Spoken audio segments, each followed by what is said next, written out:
What's up, everybody? Justin Nault here. So outside of cholesterol, so we touched on number 1, the ketogenic diet. We touched on number 2, which is cholesterol, which is very interesting. And the other thing that people really want to know about, it seems, is intermittent fasting. Intermittent fasting has become like a crave, man. There are so There are so many people doing intermittent fasting. I hear about it all the time. I've experimented with it with really good results. Again, with intermittent fasting, there is a issue with length of time and compliance and sustainability in the long term. So the issue with the long term is intermittent fasting can be pretty difficult, because if you Google intermittent fasting, you're going to find probably the bodybuilding approach is the most popular, and that is a 16-8 split, right? Yeah, 16-8.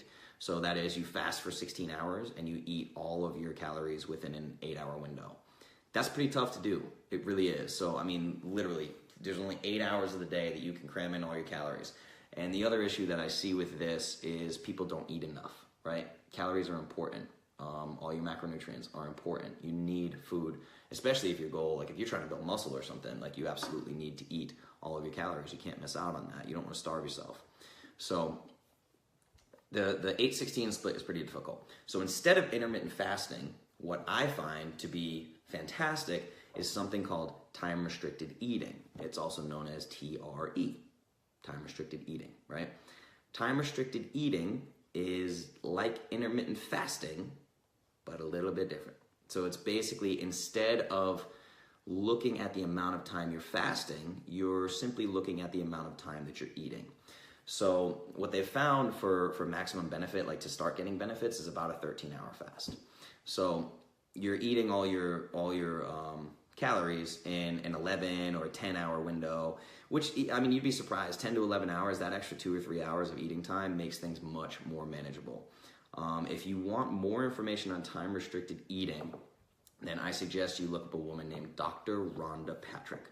Rhonda Patrick is fantastic. My company, Clovis Culture, supports her Patreon monthly, so I have the honor of talking to her on a personal basis, and we've discussed cholesterol and all sorts of things. She's fantastic. So look up Dr. Rhonda Patrick. All of her social media is @FoundMyFitness.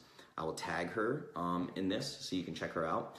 But she does podcasts and all sorts of work with time-restricted eating. And time-restricted eating just has, fantastic benefits across the board. So I'd suggest toying with that. Maybe try, an 11-hour time-restricted eating window. Eat all your calories in 11 hours. Now, the other thing with time-restricted eating is because the fast is not as long as like a 16-hour fast, I would try time-restricted eating, but remember, the fasting time, you're talking straight water fast. So there's a lot of people that will use things like black coffee or electrolytes with an intermittent fast, where they wake up in the morning and they'll drink black coffee, or maybe add some pink Himalayan sea salt to a glass of water, drink that, electrolytes. That's all fine. Rhonda explains that the black coffee really does activate digestive enzymes, which can hinder the metabolic process of fasting. So there may be slightly less benefit. I don't know if it's 90%, if you're getting 90% of benefits or 80% of the benefits. I'm not really sure. But just keep in mind, if you're practicing time-restricted eating and the fasting window is shorter, then try to make it a strict water fast. It's tough. It's tough for me too. I love coffee. I'm a complete coffee addict. But yeah, check out time-restricted eating. Again, I'll tag Dr. Rhonda Patrick. But if you're looking for fat loss, so think about the things we touched on is the ketogenic diet, cholesterol, and intermittent fasting.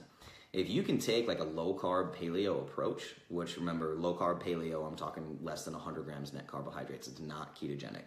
If you take a low-carbohydrate paleo approach and you combine that with something like time-restricted eating, then you are going to lose fat very, very quickly. If you combine a ketogenic diet and time-restricted eating, it's insane. So I've done a rapid fat loss protocol with many, many people. And the average weight loss in 14 days is about 15 pounds. So, I'm talking, you can cut a pound of fat a day off yourself very, very quickly. And the more weight you have to lose, the faster you're going to lose weight. So if you're obese or you're feeling helpless or anything like that, and you're willing to just say, the next 4 weeks, I'm going to be strict as hell. I'm going to combine a ketogenic diet with time-restricted eating or straight-up intermittent fasting. Hit me up if you want to do that, by the way. Leave me a message or a comment or something, and I can give you a protocol to do that. You will drop weight so fast, it's staggering. And actually, your body wants the weight off, so you don't have to worry about things like stretch marks or loose skin or anything like that. You only get loose skin and stretch marks if you're losing weight in a very, very unhealthy way. If you're doing this if you're just, it's biochemistry. If you're doing it correctly, you're giving the body what it needs to heal itself, you can drop a crazy amount of weight. You're not going to have stretch marks. You're not going to have loose skin. But if you sit there and go, I'm going to eat 600 calories a day and starve my body, you got no chance. You have absolutely no chance.